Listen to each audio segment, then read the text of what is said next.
Hey guys, this is Buona from Buona.tv. Today I want to talk about latency. And you guys know it as lag. We call it network latency in the technical realms of the internets and worlds and IT shops. Network latency. And this is where what you see locally versus what other people see are not directly in sync. Whether it be the server on the other end, what it sees, and what you're seeing. And you can probably relate to this from games like Modern Warfare 2 and MAG. You shoot at someone, you think you're hitting them, oh, but they're not actually there. They're over there. And then you die, and then you look at the kill cam and you go, wait, that's not how it looked on my screen. That's latency. That's called lag. And a lot of people don't like lag because it affects gameplay, and you can get robbed. So what I want to do and talk about today is latency in first-person shooters, and I want to talk about MAG, which is a title on the PS3, and Modern Warfare 2, which is also on PS3, 360, and PC. Now, MAG supports up to 256 players and employs dedicated servers. They're not necessarily dedicated servers that the PC users are used to, where you pick from a server list, but MAG has dedicated machines somewhere that are dedicated just to serve you. Whereas Modern Warfare 2 has the controversial IWNet, which allows us to act as servers. It picks a player and says, hey, you're going to be a server or host. Now, yeah, before I get into bashing each of these or talking about each of these, let me first talk about the merits of having a dedicated server versus a matchmaking system. When you have dedicated servers, you're going to have consistency, general consistency, meaning that whenever you play the game, there's a high likelihood that how you played yesterday is going to be the way you play today. Now, unless there's a huge problem with the servers that they didn't configure correctly, you may experience fluctuations in lag, but you're going to have a consistent gaming experience, which means that you'll be able to adjust to it.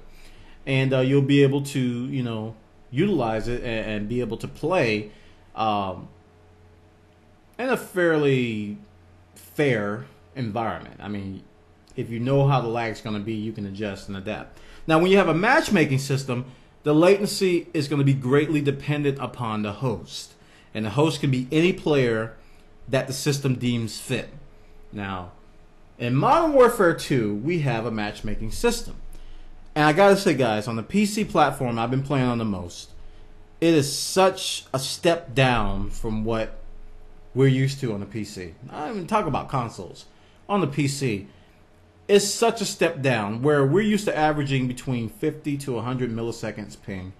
You will be very, very, very fortunate to have 150 milliseconds if you're not the host. Now, if you're the host, you're gonna have great ping. And that's another problem. You have what's called host advantage, where if you're the host, wherever you shoot, that's where the bullets are going to be. If you're not the host, you kind of got to lead people and say, well, I think they're going to be there. My lag is this, so I'm going to shoot over there instead of at them. You got to play that game, which is not very cool at all. Now, with MAG, 256 players, I was very impressed at the amount of latency that wasn't there. When you think about 256 players on the screen playing at the same time, you think about frame rate issues, you think about latency. Since the release, I gotta say, I've only experienced 2 games. 2 out of about 50. 2 games that had lag. And this was early in the release. I was very impressed. And these weren't, like 32 player map. These were 128 versus 128 people on the same map fighting. So that speaks a testament to dedicated servers. Not necessarily the technology of MAG, which is good. They sacrifice some graphics and some other animations to do that. But dedicated servers. And now Battlefield Bad Company 2 is going to be coming out soon. And those of you who've been playing a demo on the 360 and PS3 and on the PC has the beta, you've probably seen a difference in terms of latency when you compare it to matchmaking systems like Halo and Modern Warfare 2. You've probably seen a benefit already. So think about this when you purchase games and when you buy games that don't have matchmaking systems, and games that do have matchmaking systems, and games that have a little bit of both, like Left 4 Dead has matchmaking and servers. And so does Battlefield Bad Company. It has a play now button that Battlefield 2 had. You just hit play now and then it finds a server for you. Or you can optionally pick a server. But dedicated servers, guys, are much better. And it's not just an idle cry. They're much better. Much better. The gameplay, the experience is so much better. And you really don't realize it until you go backwards. And that's what's happening with Modern Warfare 2. And it's sad. All right, this is Born from Born.tv. That's my rant. It's my thoughts. What do you guys think about latency and Modern Warfare 2 versus MAG or any other game? Take care.